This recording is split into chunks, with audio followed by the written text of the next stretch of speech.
They didn't just take my house. They took my past, my present, and what I thought was my future. My son, David, the boy I poured my life into, looked at me with dead eyes and said, "Mom, it's time for you to go." But he and his scheming wife forgot one thing. I may be old, but I drew the blueprints for everything they stand on, and I know exactly how to erase it all. My name is Margaret, and I am 58 years old. I was standing on the porch of the house I designed, the house I built, the house I brought my son home to from the hospital. It was a cold November evening, the kind that settles deep into your bones. But the chill coming off the brass doorknob I was no longer allowed to turn was colder. David, my only son, stood in the doorway. His face, once so open and full of life, was a rigid mask. He wouldn't look at me. His eyes were fixed on a point somewhere over my left shoulder, as if fascinated by a dying shrub. "David, please," I said. My voice sounded thin, alien to my own ears. "It's freezing. Let me come inside." I clutched the handle of the small suitcase at my feet. It was my own. I recognized it, but I didn't remember packing it. "You can't." "Mom," he said. His voice was terrifyingly calm, a flat monotone that scraped against my nerves. From the shadows of the hallway behind him, I saw a flicker of movement. Chloe. She was always in the shadows. She stood just far enough back that I couldn't see her clearly, but I could feel the smirk radiating from her. It was a presence, a physical weight in the air. "David, what are you doing?" I tried to keep the panic from my voice, but it was rising, hot and acidic in my throat. "This is my house. I built this house. Your father and I—" He shook his head. A single, sharp gesture. "It's not your house anymore, Mom." The words hit me like a physical blow. I stumbled back a step, my hand flying to my chest. What are you talking about? Of course it is. My name is on—" "We need the space," he interrupted, still not meeting my eyes. "Chloe needs space to recover. It's just better this way. You need to be somewhere safer." Safer. The word hung in the frigid air like a puff of frozen breath. "Safer than my own home. Safer." I repeated, my voice cracking. "David, this is madness. Chloe is not sick. She is—" "Don't," he snapped. His eyes finally met mine, and they were cold, dead. All the warmth, all the love I had poured into him for 38 years, had been vacuumed out. "Just don't." I tried another path, my mind racing, scrambling for purchase on the slippery reality. "Arthur, your father. He laid the hearthstone in that living room with his own hands. Do you remember? You were 8 years old. You put your handprints in the wet cement we hid under the stone. You promised him, 'Stop it, Mom. Stop living in the past.'" Chloe glided forward then, materializing from the darkness. She was all soft beige cashmere and sharp, calculating eyes. She laid a pale hand on David's arm. "Honey," she whispered, her voice a sickly sweet poison. "Don't let her stress you. You know what the doctor said. Your pressure." David closed his eyes for a second and nodded, as if her touch had recalibrated him. He reached down. Not for me, but for the small suitcase beside me. He picked it up and placed it firmly on the porch steps, outside the threshold. "A car is waiting for you at the gate," he said, his voice flat again, the dutiful son reading a script. "I've arranged everything. It's a nice place. Willow Creek Nursing Home. They'll take good care of you. He reached into his pocket and pulled out a white envelope. He held it out to me. Here's your allowance for the first month. I stared at the envelope. Allowance. Like a child. I didn't take it. My arms felt like lead. Mom. Take it. His voice held the first flicker of annoyance. I couldn't move. I couldn't speak. I just stared at the son I no longer recognized. With an exasperated sigh, he unzipped a side pocket on the suitcase and shoved the envelope inside. It's for the best, he said. He stepped back. Chloe was already turning, her back to me, a dismissive flick of her perfectly highlighted hair. David, I whispered, a last, desperate plea. Don't do this. He looked at me, his face blank. Goodbye, Mum. The heavy oak door, the one I had stained myself, swung shut. It didn't slam. It closed with a quiet, final, expensive click. The sound of the deadbolt sliding into place was like a gunshot in the silent, cold night. I stood there, alone on the porch. The wind picked up, rattling the dry husks of the hydrangeas I had forgotten to prune. It whipped a few dead leaves across the steps, where they gathered around the small suitcase that held my entire life. The black sedan was quiet, anonymous. The driver, a man I didn't recognize, hadn't spoken a word since he'd taken my single suitcase at the gate. I sat in the back, the smell of cheap pine air freshener stinging my nose. I stared out the window, but I wasn't seeing the blurred streetlights of the Boston suburbs passing by. My mind wasn't here. In this car, on the way to a place called Willow Creek. My mind was 30 years in the past, in a hospital room that smelled of antiseptic and floor wax. Arthur, my husband, was gone. Just like that. A faulty heart valve, the doctors said. A whisper of a defect that had waited decades to claim him. He left me with a stack of medical bills, a half-finished degree in architecture. And David. He was 8 years old, with his father's serious eyes and a shock of unruly brown hair. At the funeral, he'd held my hand so tightly his knuckles were white, but he never cried. Not once. He just watched, his small shoulders rigid. That night, I found him asleep on the floor of my home office, curled up on a pile of my blueprints. I had a choice then. I could have crumbled, sold the house, taken a simple drafting job, and faded. But I looked at that sleeping boy, and I chose to build. I founded Aegis Design Group. Aegis, the shield. It was my protection, my fortress, and my weapon. I would build a life for us that was so strong, so impenetrable, that nothing could ever hurt us again.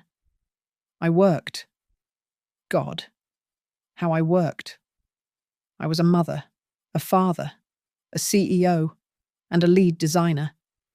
My nights were a blur of graphite, tracing paper, and lukewarm coffee. David grew up at my drafting table. Many nights. I'd look over at 2 a.m, my eyes burning from staring at plans, and see him. A teenager by then, asleep with his head pillowed on his textbooks, the rhythm of his breathing the only other sound in the house. I remember one of those nights. He must have been 10. He woke up, blinking in the bright task light. He looked at the complex rendering I was working on, and then up at my tired face. Mum, he mumbled, his voice thick with sleep. When I grow up, I'm going to build you the most beautiful house in the world, and you'll never have to work so hard again. A bitter, soundless laugh escaped me in the darkness of the car. He didn't have to build it. I built it myself. I designed the Aperture House as my masterpiece. a monument to light and air, a place I thought was for us. I was so proud of him. I remembered the day of his college graduation, the sun catching the gold tassel on his cap as he walked across the stage. He was smart, articulate, and promising. He was a good son, always kind, always dutiful. And maybe that was the problem. I see it now, in this cold, moving box. He was always dutiful, but he was weak. He craved approval. For the first 30-odd years of his life, he craved mine. My praise was his sunlight. He would do anything for my well done, David. And then, 6 months ago, he met her. And suddenly, my approval wasn't the one he needed anymore. My reflection stared back at me from the dark glass, a pale ghost superimposed over the passing trees. Where did I go wrong? Did I make him too soft? Did I shield him so much that he had no defenses? How did that demon get her claws so deep into him? How did she hollow out my son and leave that cold, compliant stranger in his place? The David I raised, the boy who slept on my blueprints, would have set himself on fire before he'd let anyone lay a hand on me. The car slowed, turning off the main road onto a gravel path that crunched ominously under the tires. I looked up, pulled from my memories by the sound. A black, wrought iron archway loomed over us. In scrolled letters, it read, Willow Creek. The car stopped. The engine cut off, plunging us into a heavy silence. The driver's door opened, pulling me back to the frigid November night. The past was gone. The memories evaporated, burned away by the harsh, institutional light of the building's entrance. I was no longer a mother, no longer an architect. I was an inmate. And I was terribly, terribly awake. They call it the Aperture House. It's not a name I gave it. A journalist from an architecture magazine did. And it stuck. It's my masterpiece, my signature. The thing they will write about when I am gone. It sits on a sloping hill in western New England, nestled in a clearing of white pines, and it is designed to do one thing to catch the light. It's not a house, not really.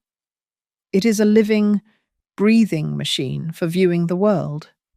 It is a patented design. The entire south-facing wall is not a wall at all, but a series of floor-to-ceiling, triple-paned, electrochromic glass panels. They respond to the sun's angle, tinting automatically from perfect, invisible clarity to a deep, restful indigo, ensuring the interior is always bathed in diffused light, never a harsh glare. The internal partitions are not fixed. They are engineered panels of birchwood and steel that slide, pivot, and retract into the core structure, allowing the entire floor plan to be reconfigured in minutes. It is a house that can be a series of intimate, cozy rooms, or one single, vast, open space. It won the Pelham Prize for Innovation. It was a 6-page spread in Architectural Digest. It is my legacy. I built it with my own money, earned over 25 years of sleepless nights running Aegis Design Group. I bought the land with the payout from my very first major commercial contract. Arthur and I had walked this hill, years ago, before he was even sick. He stood at the very crest, the wind ruffling his hair, and spread his arms wide. "Here, Margaret," he said, his voice full of a certainty that I envied. "Build it here, so you can see everything coming." He never saw the first blueprint. I designed it after he was gone, during the long, dark nights when David was asleep. I poured all my grief, all my anger, all my meticulous, structured passion into those lines. I was not just building a house. I was building a fortress, a sanctuary for me and my son. Because the design was so unique, my lawyers insisted I protect it. We registered the patent for the movable walls and the integrated light management system under the corporate name, Aegis Design Group, a smart, clean, legal shield. I remember when I showed the final, completed blueprints to David. He was home from college, just 20 years old. He unrolled the massive sheets on the dining room table, his eyes wide. He traced the complex elevations with his finger. "Mom," he whispered, in complete awe. "You built this inside your head." The pride in his voice was the only award I ever truly needed. And in that pride, I made a fatal, sentimental error. When David turned 21, I gave him a gift. I drove us both to the lawyer's office, and I had David's name added to the deed, co-owner. I wanted him to feel it was his, truly his. I wanted him to have a foundation, a piece of solid ground in a world that had taken his father. I wanted him to know this legacy was his as much as it was mine. It was a mistake, a stupid, emotional mistake. But as I sit here, on the thin mattress of my new room in Willow Creek, a different memory surfaces, a small, sharp, legal detail. I made him co-owner of the property, the land, the concrete, the glass, the steel. I never, ever transferred the rights to the design, the patent, the intellectual property, the very soul of the house, the thing that makes it the aperture house that still belongs, lock, stock, and barrel, to the Aegis Design Group. It was a legal distinction I hadn't thought about in over a decade. I never thought I would need to. The intrusion began 6 months ago. It didn't start with a broken lock, but with a networking event. David, who was working in marketing for a tech firm, came home one night with a strange, feverish light in his eyes. "I met someone. Mom," he said. Her name was Chloe. She was 29. She arrived for dinner at the Aperture House the following Friday. And as an architect, my first assessment is always of the structure. She was all polished surfaces. Her hair was a perfect, expensive shade of blonde. Her white dress was surgically precise. Her smile was a marvel of engineering, practiced to the millimeter, engaging every required muscle but reaching nowhere near her eyes. Her eyes, they were constantly moving, cataloguing, assessing. When she shook my hand, her grip was firm, her nails immaculate, but her eyes were already over my shoulder, evaluating the cost of the cantilevered staircase. "It is such an honor to meet you, Margaret," she said, her voice a low, breathy purr. "David has told me so much about you, and this house, it's simply legendary." She introduced herself as a lifestyle strategist and a personal brand consultant. She ran her own firm, she said, called Stellara Consulting. The name itself was a red flag. Too much aspiration, not enough substance. While David was in the kitchen opening a bottle of wine, one of my good bottles, I noted I did a quick search on my phone. Stellara Consulting. The website was a template. All stock photos of zen-like offices and people laughing in boardrooms. It was filled with meaningless jargon about synergizing personal narratives and actualizing brand potential. I checked the business registration. The address wasn't a sleek downtown office. It was a P.O. box number at a mail order depot in a strip mall, a virtual address. She was a facade, a well-built one, I'll admit, but a facade nonetheless, with no load-bearing walls behind it. Over dinner, she told her story. She was, according to her, an orphan. a tragic, self-made woman who had pulled herself up from nothing, navigating the cruel foster care system with only her wits and her grit. It was a compelling performance, a little too compelling. The details were inconsistent. She mentioned a brother in one anecdote, and then later referred to herself as an only child. I asked a few gentle, probing questions about her childhood, the kind of things a potential mother-in-law would ask. "Where did you grow up, dear? What schools did you attend? Oh, all over?" She'd waved a hand dismissively, the diamond on her left hand, David's grandmother's ring. I realized with a jolt, catching the light. I don't like to dwell on the past. The future is what we build, isn't it? I looked at David. He was mesmerized, hanging on her every word. She was an expert. She didn't just flatter him, she inflated him. She'd laugh at his mildest jokes as if he were a world-class comedian. She'd touch his arm, her eyes wide with manufactured admiration, and ask his opinion on politics, on finance, on art. She made him feel like a titan, a powerful man of the world. My son, my kind, gentle, and utterly pliable son, drank it in like a man dying of thirst. He had never felt powerful before, and he was instantly addicted. I tried to warn him. After she left, I said, "David, she seems a little too perfect, don't you think?" "Mum, you're just being critical," he snapped, the first time he'd ever used that tone with me. "You're just not used to me being with someone so strong. She understands me." 2 weeks later, he told me they were engaged.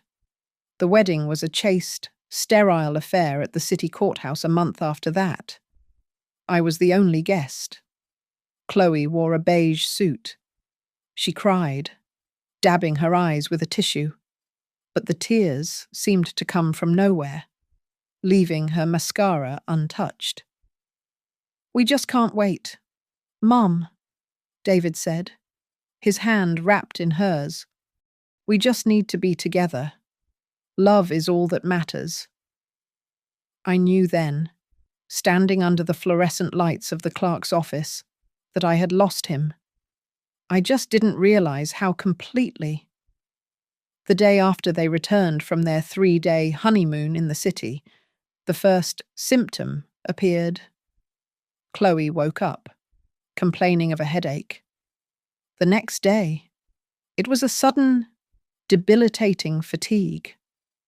The day after that, the real performance began. It started with a claim of electromagnetic hypersensitivity. That's what she called it. She said the city's Wi-Fi, the cell towers, even the electricity in their apartment, it was all poisoning her. It manifested as crippling, chronic fatigue, she claimed, and debilitating migraines. "Mum, she's really suffering," David told me over the phone, his voice tight with a manufactured panic I'd never heard from him before. "She can't get out of bed. The doctors in the city are useless. They just want to prescribe pills." Then came the discovery. Chloe, in a moment of research, had declared that the only thing that could possibly heal her was the pristine, filtered air and the absolute tranquility of the Aperture House. "Just for a little while. Mom," David begged. "Just until she's back on her feet. A few weeks. A month at most. Please. The air is so clean at your place." I said yes. What else could I say? He was my son, and he believed his wife was sick. It was a temporary arrangement. They moved in 3 days later, not with a few overnight bags, but with 6 large suitcases. The house began to change, almost immediately. The first thing to go was the light. My beautiful, glorious light. Darling, the light. Chloe whispered from the sofa, where she had taken up permanent residence, buried under a mountain of blankets. It's like needles in my eyes. It's too much. David, my compliant, worried son, immediately went to the smart home controls, the very system I had designed, and manually overrode the solar tracking. He forced the electrochromic glass to its darkest, near-opaque setting. The house, my house of light, was plunged into a perpetual, gloomy twilight, even at high noon. But that wasn't enough. The next day, heavy, blackout curtains arrived, ordered online. They were a thick, ugly, wine-coloured velvet. David hung them himself, drilling holes into my perfect, seamless window casings to install the rods. It was a violation. It was an insult to the very soul of the building. Next, my things began to disappear. The minimalist, abstract sculptures in the living room were too stressful for her. They were moved to the basement. The Borman chair was replaced by a lumpy, oversized beanbag she'd ordered. And then came the rugs. Hideous, deep-pile shag rugs, the colour of spoiled mustard, were thrown over my polished concrete floors. And the smells. She insisted on burning cheap, cloyingly sweet-scented candles. Vanilla and ocean breeze, she called them. They were everywhere, in every room, their greasy smoke staining the air, masking the clean scent of pine and stone. The house, once a temple of clarity, now felt like a cheap brothel, stuffy and suffocating. A sick-room atmosphere settled over everything. Chloe spoke only in a faint, breathy whisper, forcing us to do the same. We were no longer allowed to walk. We had to tiptoe. The sharp, clean click of my shoes on the floor was jarring to her nerves. The house was silent, but it was a heavy, oppressive silence, not a peaceful one. I tried to talk to David. I cornered him in the kitchen one night, where he was blending one of Chloe's kale and ginger remedies. David, this is a farce, I said, keeping my voice low. Look at her. She's not sick. She's bored. She's redecorating. He flinched as if I had struck him. He turned off the blender, and his face was cold. The face from the porch. The face that wasn't my son's. Mum, stop it. Can't you see she's suffering? She can barely walk. Her blood pressure is all over the place. David, No, you don't get it. You've never been sick a day in your life, so you just can't understand. You have no empathy. All you care about is your stupid house, your perfect art. You don't care that my wife is in pain. His words cut me deeper than any knife. He was using my strength, the very strength that had built this house and his life, as a weapon against me. The final move was a masterpiece. A week later, a doctor arrived. He wasn't from a hospital. He was a holistic consultant Chloe had found. He was a smooth man in a linen suit with a soft voice and empty eyes. He sat in my darkened living room, accepted a cup of herbal tea, and examined Chloe by feeling her pulse for a full 5 minutes. He then turned to David and me, his face a mask of grave concern. Her condition is extremely delicate. The sensitivity is profound. He looked directly at me. The single most important thing for her recovery is a stress-free environment. Any form of conflict, any negativity or doubt could set her back for months. It could be catastrophic. And just like that, the trap was set. He wasn't just confirming her illness. He was identifying me as the cause. I was the stress. I was the conflict. My very presence in my own home was now a threat to her fragile health. I was trapped. a week after the doctor's visit, just when I thought the atmosphere couldn't get more toxic. The other one arrived. I was in my office, trying to review some financials for Aegis, when I heard the doorbell, followed by a loud, booming voice.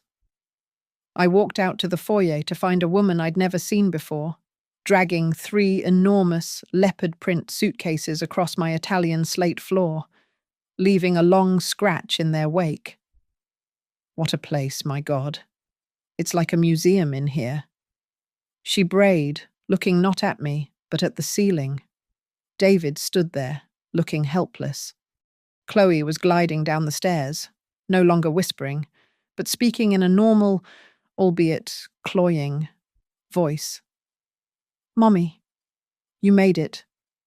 I froze. Mommy, the woman, who was short, stocky, and smelled overwhelmingly of gardenia-scented hairspray and stale cigarettes, dropped a suitcase and rushed to hug Chloe. Oh, my baby girl, my poor, sick, fragile baby. This was Brenda, the mother who, according to Chloe's sob story, had died tragically when she was a child.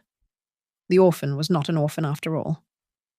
"I'm Margaret," I said, my voice ice. Brenda turned to me, her smile not reaching her small, shrewd eyes. "Oh, right. The mother-in-law. Brenda. I'm here to take care of my girl." She clapped her hands together. "First things first. I'm starving. This house is so quiet. It's spooky." Brenda was the opposite of Chloe's polished facade. She was loud, crude, and had an opinion on everything. And my house, apparently, was not up to her standards. She immediately occupied the kitchen. My minimalist, professional-grade kitchen became a war zone. She complained that my induction cooktop was too fancy and that my knives were scary. She went out and bought cheap, non-stick pans that she left to soak in the sink for days. She cooked. All day. Boiled cabbage, fried fish, and things involving vast quantities of garlic. The house, once filled with the scent of pine and clean air, now reeked. "You need to eat more, dear," she'd say to me, eyeing my plate of salad with disgust. "You're all skin and bones. Men like a little meat on you, don't they?" David would just mumble and look at his plate. The two of them, mother and daughter, took over the house. The velvet-draped living room was now their command center. They watched daytime television at a volume I can only describe as punishing. They left plates of half-eaten food, glasses, and magazines everywhere. And Chloe's sickness became wonderfully convenient. She was still too fragile to help clean, too sensitive to be in a room with me for long, but she was suddenly well enough to host guests. Small groups of young, vapid-looking people began to arrive in the afternoons. They were her influencer friends. Chloe, propped on her sofa throne, would hold consulting sessions. I heard them through the wall of my office, all of them talking about branding and energy. She was running her fraudulent business right out of my living room. I tried to record them. I left my phone on in my pocket once, but it was as if they knew. Chloe's voice would immediately drop to a whisper, or Brenda would suddenly appear and start a conversation with me, drowning out everything. One afternoon, I was walking past the patio. The glass door was open a crack, and I heard Chloe talking to one of her friends. I stopped, hidden by the wall. "I mean, the house has amazing energy, right?" her friend was saying. "Totally," Chloe replied, her voice clear and strong. "You just have to put up with the old woman for a little while longer. She's difficult.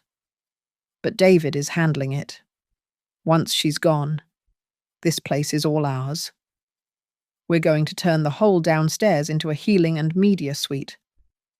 So that was it. The entire cold, calculated plan, spoken aloud. The accidents started the next day. Brenda, of course. I came down to find my favourite Brancusi-inspired sculpture, a piece I'd commissioned in 1995, on the floor in 3 pieces. "Oh, goodness," Brenda cried, flapping a dish towel at it. "I was just dusting. It was so wobbly, you really should get better things." A few days later, a set of original blueprints for the house, which I'd had framed, was found on the kitchen counter with a perfect, dark ring from a coffee cup soaked through the centre. "Oh, I'm just so clumsy." She laughed, not a trace of remorse in her voice. They weren't just occupying my house. They were systematically erasing me from it. After they destroyed my things, they began to destroy my mind. It was a subtle, brilliant campaign, and I was the only one who saw it happening. It started with my keys, my car keys, which I always kept on the hook by the garage door. One morning, they were gone. I was late for a board meeting at Aegis. "Looking for these, dear?" Brenda called out from the kitchen. I rushed in to see her holding my keys, dangling them between her thumb and forefinger. She was holding a carton of milk. They were in the refrigerator. Silly me. I must have knocked them in when I was getting the milk. But she was looking at David, who was standing by the sink, with a look of practiced concern. "Mum," David said, his voice soft and full of that awful, pitying worry. "You put them in the fridge yesterday. Don't you remember? We talked about it." "No. David, I stopped. We had not talked about it. I had never, in my 58 years, put my keys in a refrigerator. But the look on his face, he believed it. I guess I forgot," I mumbled. A week later, I missed my dental cleaning. The receptionist was firm. "Mrs. Anderson, you called this morning and cancelled." She said, I had done no such thing. I had been in my office, trying to work, when I mentioned it at dinner. David's face tightened. "Mum, Chloe and I were right here when you made the call. You said you had a headache. You must be overwhelmed." They were building a case against me, brick by insidious brick. I was no longer a person. I was a problem to be managed. The masterstroke, though, was always Chloe's. She would wait until David was just returning from work, his defences down. I'd hear the front door open, and then I'd hear the sound of her, a soft, stage-managed sobbing from their bedroom. One evening, I stood in the hall, my blood turning to ice. She said I was a leech. Chloe was hiccuping to David. I was just asking her if she wanted a cup of tea, and she looked at me with so much hate. "David," she said, "I was a bloodsucker, and I was killing you." It was a lie. A perfect, diabolical lie, because it was exactly what I thought, but had never, ever said aloud. It was an accusation I couldn't deny, because to deny it would be to agree with it. She's not well, honey," David soothed, his voice low. "She doesn't mean it." "But she does," Chloe shrieked. "She wants me gone. She wants me dead." I walked away before he could see me. I saw the web he was in. He was torn between the mother he had always known and the fragile, sick wife who needed him. He chose her. He chose the performance. He had to. To believe me meant he would have to believe his wife was a monster. and to believe that would be to admit his own colossal, life-altering foolishness. It was easier to believe I was going senile. I saw the browser history on his laptop, which he'd left open in the kitchen. Assisted living Boston. Memory care facilities? Signs of early onset dementia. He was looking for a place to put me. I felt like I was going insane. Had I said those things? Had I put my keys in the fridge? The doubt was a poison, seeping into my every thought. I had to know. I needed proof that I wasn't the one who was crazy. I ordered a micro camera online, a tiny, undetectable lens. I installed it in my own office, hiding it behind a row of architectural binders on my bookshelf, aimed at the door and the main part of the room. I just needed one piece of evidence, one recording of them plotting. They found it. I don't know how. Maybe Brenda was dusting again. Maybe Chloe's sixth sense for betrayal is just that acute. But they found it, and they didn't destroy it. They used it. I was in my office the next afternoon, reviewing the footage from the day before, which showed nothing but me, pacing. I heard a commotion in the hallway. I heard Chloe's voice, sharp with panic. "Mum, oh my God, are you okay?" I ran out. Brenda was splayed on the floor at the top of the stairs, groaning. Chloe was crouched over her, and David was running up the stairs, his face white. "Brenda, what happened?" he yelled. Brenda pointed a trembling finger at me as I stood in my office doorway, completely stunned. She pushed me. I was just walking by, and she came out and shoved me. "Mom!"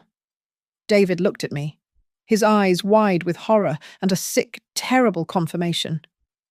"Mom, why did you do that?"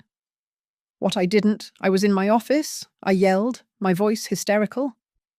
"She's lying," Brenda wailed. "David?" Chloe said, her voice a cold, hard command. "I think you need to check the camera, the one in Mom's office. It would have seen the hallway." And my heart stopped. I ran back to my desk, my hands shaking. I pulled up the live feed. It was gone. The memory card. I fumbled for the spare card, my mind screaming. Then I saw the laptop on my desk. They had accessed it. They had taken the footage. Later that evening, David called me into the living room. The TV was on. He looked at me, not with anger, but with a profound, bone-deep sadness. I just needed to see for myself. Mum." He pressed play. The footage was from my camera. It was grainy. It showed me Margaret walking out of my office. It showed Brenda walking past. Then the video jumped, a clear, amateur edit. And suddenly, it showed me, lunging forward, my hands pushing Brenda, who fell with a dramatic cry. Then it cut to me, my face contorted in a snarl of rage, a frame they must have paused and captured from some other moment, some other argument. It was a lie, a fabrication, a clumsy, obvious fake. "David," I breathed. "That's not. They edited that. That's not what happened." He wouldn't look at me. He just turned off the TV. "I've made some calls. Mum, we're going to get you help. A place where you can be safe. Where everyone can be safe." The decision was made. My son, my beautiful, weak boy, had just convicted me, sentenced me, and signed my committal papers, all based on a 3-second video clip that a child could see was fake, because he needed to. It happened an hour before the car arrived. David called a family meeting. He didn't ask me to come downstairs. He summoned me via a text message, even though I was just in my office. I found them in the living room, which was as always, as dark as a tomb. The velvet curtains were drawn. Chloe was on the sofa, covered in a blanket, looking pale and beleaguered. Brenda sat beside her, patting her hand, looking like a bulldog guarding its kill. David stood by the fireplace, his laptop open on the mantel. "Mum, please, sit," he said. He didn't look at me. I remained standing. "I have nothing to say to these two. I will speak to you. David. Alone."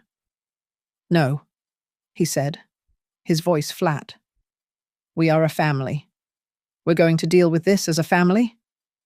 He gestured to his laptop. I've been reviewing the situation." He then proceeded, in a calm, managerial tone, to list the evidence. He mentioned the incident with my keys. He mentioned the cancelled appointments. He mentioned Chloe's reports of my verbal aggression and my increasing paranoia. And then the finale. And then, "Of course, there's this," he said. He turned the laptop around. He played the video, the clumsy, fabricated, 3-second clip of me pushing Brenda. "David, look at it," I said, my voice shaking with a desperate, cold rage. "Just look.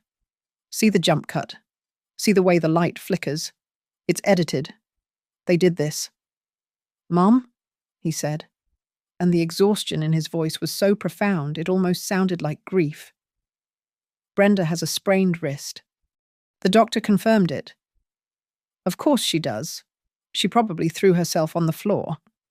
"David, you are an intelligent man. You work in technology. You know how easy this is to fake." I begged. I explained. I pointed out the logical inconsistencies, the lies, the timeline that made no sense. I spoke for 5 minutes, my words echoing in the stuffy, dark room, and he never heard me. I was watching his face, and I saw the precise moment it shut down. His eyes, the eyes I had stared into for 38 years, the eyes I'd seen light up at Christmas and fill with tears at his father's funeral, went blank. They were flat, polished stones. He was no longer there. He had made his choice. My son was gone. He closed the laptop. "Mum," he said, the words sounding hollow. "This is for your own good. It's for the good of everyone. You're not well. You need professional care. You need help." I looked past him, at the sofa. Brenda was smiling, a smug, triumphant little smile. Chloe was watching me, her expression one of cool, detached victory. I walked over to her. I stood and looked down at her. This parasite. "You won," I said, my voice a quiet hiss. "Congratulations, Chloe. You took it all." She flinched, the first genuine emotion I'd ever seen from her. She looked at David, her eyes filling with instant, practiced tears. "David, do you hear her? She's scaring me. I don't know what she's talking about. I'm just so worried about everyone's health." "It's all arranged." "Mom?" David said, his voice hard. He was protecting her. He was protecting the illness from the cure. "Your bag is by the door. The car will be here at 5. My bag, not a bag I had packed. A small, wheeled suitcase. I walked to the front door. Brenda had packed for me. I unzipped it. Underwear. 2 pairs of shapeless pants. A few old sweaters. None of my toiletries. None of my medication. None of my books. It was a bag packed for an inconvenience, not a person. "Wait," I said, a sudden, sharp panic gripping me. My work, my old sketches. I turned. My old sketchbook. The red one. From my office. I want it. Chloe's head perked up. A slow, cruel smile spread across her face. Oh, of course. Margaret, she said, her voice dripping with false kindness. She got up from the sofa, a miraculous recovery, and glided to my office. She returned a moment later, holding the worn, leather-bound book. She handed it to me. Of course. Auntie, she said, using a term she knew I found condescending, a word she had never used before. Hold on to the good memories. I clutched the book to my chest, and then I was on the porch. The cold hit me, and the door clicked shut. The deadbolt slid home. I stood there for a long time. I looked through the side window, into the darkened living room. The lights suddenly came on. Not the dim, sick-room lights, but the bright, warm overhead lights. I saw their shadows. I saw Brenda's shadow raise her arms in the air. I saw David's shadow and Chloe's shadow embrace. A long, passionate embrace. And then I heard it, faint through the thick glass, the pop of a champagne cork. They were celebrating. The black car pulled up. The driver, silent, took my bag and the sketchbook, placing them in the back seat with me. We drove in silence for 10 minutes. I stared at the red book in my lap. I opened it. It was empty. Every page was blank. It wasn't my sketchbook. It was a new one, identical to the old one. They hadn't just taken my house. They hadn't just taken my son. They had taken my history. They had taken my art, my ideas, my first drafts of the very house they were now drinking champagne in. They had methodically, cruelly, and with great attention to detail, erased me. I closed the empty book. I felt a coldness I had never known, a pure, perfect, Arctic rage. I reached into my coat pocket, the one Brenda hadn't bothered to check, and I felt the hard, rectangular shape. My phone. They had taken everything. My son, my house, my past. But in their arrogance, in their haste to celebrate, they had made one, single, fatal mistake. They left me my weapon. Willow Creek was exactly what I expected. It smelled of overboiled vegetables, industrial bleach, and a faint, sweet scent of talcum powder and decay. It was clean. It was beige. The walls were beige, the floors were beige, and the uniforms of the staff were a pale, washed-out blue. A nurse, a young woman who couldn't have been more than 22, had checked me in. She spoke to me in a loud, slow voice, as if I were a deaf child. Now, this is your room. Margaret, isn't it nice we have activities at 10 in the morning? You'll make lots of new friends. They treated me as if I were already gone, a senile old woman who had misplaced her keys one too many times. They had taken my suitcase, but not my coat. My phone was still in the pocket. They hadn't even thought to look. Why would they? An old woman doesn't need a phone. I sat on the thin, vinyl-covered mattress. I waited. I listened to the sounds of the building shutting down, the soft squeak of nurses' shoes, the distant groan of an elevator, the click of a main light switch. At 1 in the morning, the building was as silent as it would ever be. I pulled out my phone. The battery was at 42%. It was enough. I scrolled to my contacts and pressed H. Harrison, my lawyer for 30 years. He picked up on the 5th ring, his voice gravelly with sleep. Margaret, what's wrong? It's the middle of the... They took the house? Harrison, I said, my voice a low, steady whisper. They put me in a home. David and that woman. There was a sharp intake of breath. My God. Margaret. They can't.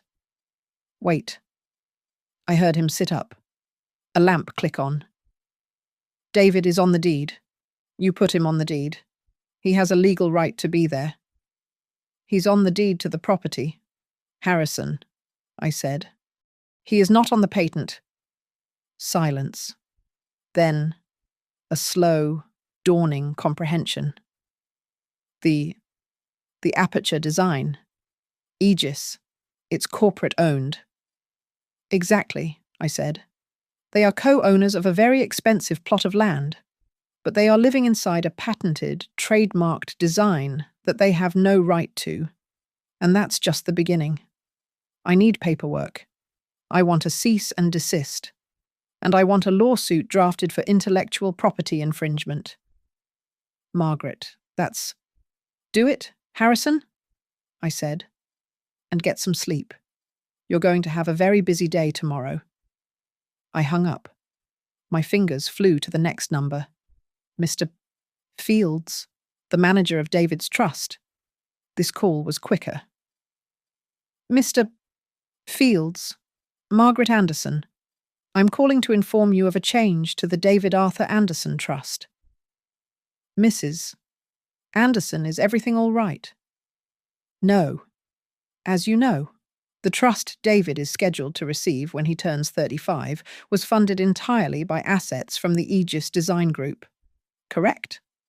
Yes, of course. With the stipulation that I remain the primary guarantor of his financial and moral fitness. Yes, I remember. I am calling to officially revoke that guarantee. As of this moment, my son, David, is to be considered financially unsupported by me or any of my corporate entities. Freeze all access. Issue a stop on all credit lines tied to the trust. Send him a notification. Good night. I hung up before he could reply. My heart was not pounding. It was slow, cold, and steady, like a machine. One last thing. I opened the Instagram app. I typed in Chloe's name. Her profile was private, but Stellara Consulting was not. It was the first post on the feed. A new, professionally designed flyer. The Aperture Experience, a Healing Retreat. I stared at it. My house. My design. Rendered in a soft, millennial pink graphic. Join visionary and wellness survivor Chloe Anderson for an exclusive 3-day journey of healing and personal brand alignment. Harness the unique, restorative light energies of the world-renowned Aperture House. Learn to heal. Learn to manifest. Learn to live. There was a picture of her, standing in my living room, her arms outstretched. Her face a mask of serene, fraudulent bliss. She was miraculously, stunningly cured. And at the bottom of the flyer, the price. $5,000 per person, limited to 30 guests. She wasn't just living in my house. She was selling it. She was monetizing my light, my grief, my art. She had turned my legacy into a cheap, new age scam. Game over, I whispered to the empty beige room. I stood up. I found the nurse's station. The young nurse looked up, startled. Margaret, are you lost? Your room is... I need a car service, I said. My voice no longer a whisper, but the voice that had built a company from nothing. Immediately. A private car, not a taxi. And I need you to call the local police precinct for me, the one that services my home address. She blinked, confused. Police, are you in danger? No, dear, I said, a small, cold smile touching my lips. I am not. But tell the desk sergeant to dispatch a car to the Aperture House. Request a civil standby. Tell them there is a commercial copyright infringement and a fraudulent business event currently in progress. The party was in full swing. I had Harrison pull the car up to the end of the drive, and we walked the last 100 yards. Through my own windows, I could see my house, my beautiful aperture house, finally blazing with light. But it wasn't my light. It was a staged, garish purple and pink uplighting, making the place look like a nightclub. I could see about 30 people inside, all holding champagne flutes, all looking at Chloe. She was standing on my hearthstone, the one Arthur had laid, wearing a flowing white silk dress. She was glowing, a picture of vibrant, fraudulent health, speaking animatedly. David was beside her, beaming, his eyes locked on her in pure adoration. He looked like a proud puppy. The front door was unlocked. They hadn't even bothered with security. I pushed the heavy oak door open. Harrison was at my side, and the 2 police officers, a man and a woman, flanked us. The chatter in the room died, one conversation at a time, like a wave of silence rolling from the door. Every head turned. Chloe stopped, her mouth open mid-sentence. I had asked Harrison to bring me a suit from my dry cleaner. I was not the beige, broken woman from Willow Creek. I was Margaret Anderson, CEO of Aegis Design, and I was wearing my favourite navy blue Armani power suit, the one with the sharp shoulders. Chloe was the first to speak. Her voice was a shocked, ugly squawk. "Mom, what? What are you doing here? You're supposed to be at..." "At where?" "Chloe," I said, and my voice, my real voice, echoed in the high-ceilinged room. It was the voice that had commanded boardrooms for 30 years. It didn't waver. "The place my son dumped me. The place you sent me to rot. I'm afraid I couldn't stay. The decor was appalling." David, his face a mask of crimson, rushed forward. "Mum, stop it. You're ruining everything. You're not supposed to be. Officers, my mother. She's not well. She's..." I held up one hand. "Silence. David." He stopped. He actually stopped. The conditioned obedience of 38 years was a hard thing to break. I walked past him, my heels clicking on the concrete floor. I stopped directly in front of Chloe, who looked as if she'd seen a ghost. I smiled. "You've done wonders with the place. A healing retreat. What a brilliant, fraudulent idea. There's just one problem." I turned to the crowd. "Good evening, everyone. I am Margaret Anderson, the architect of this house. I'm afraid you've all been scammed." I nodded to Harrison. He stepped forward and handed a thick sheaf of papers to Chloe's trembling hand. "Ms. Chloe Anderson," Harrison said, his voice booming. "You are hereby served with a cease and desist order for the unauthorized commercial use of the patented and trademarked designs of the Aegis Design Group. You are also named in a lawsuit for damages totaling..." He peered at the paper. "Well, it's a very large number." The female officer stepped forward, addressing the guests. "Folks, this is an illegal commercial event. The property's design is not licensed for this use. I'm afraid you're all trespassing at a private business dispute, and you'll need to leave the premises immediately." The guests, their faces a mix of confusion and annoyance, began to mutter, grabbing their expensive coats and heading for the door. Chloe shrieked, a high, thin sound of pure panic. "No, this is my house, mine, David. Tell them this is our house." I turned to my son. He looked destroyed, his world collapsing. "Oh, David," I said, my voice now soft, almost pitying.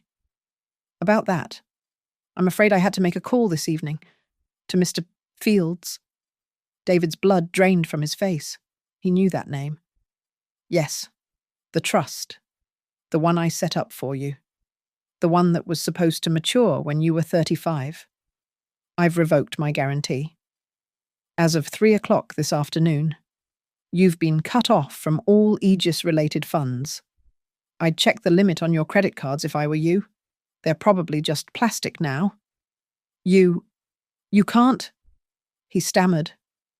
I can, I said. And I have. And finally.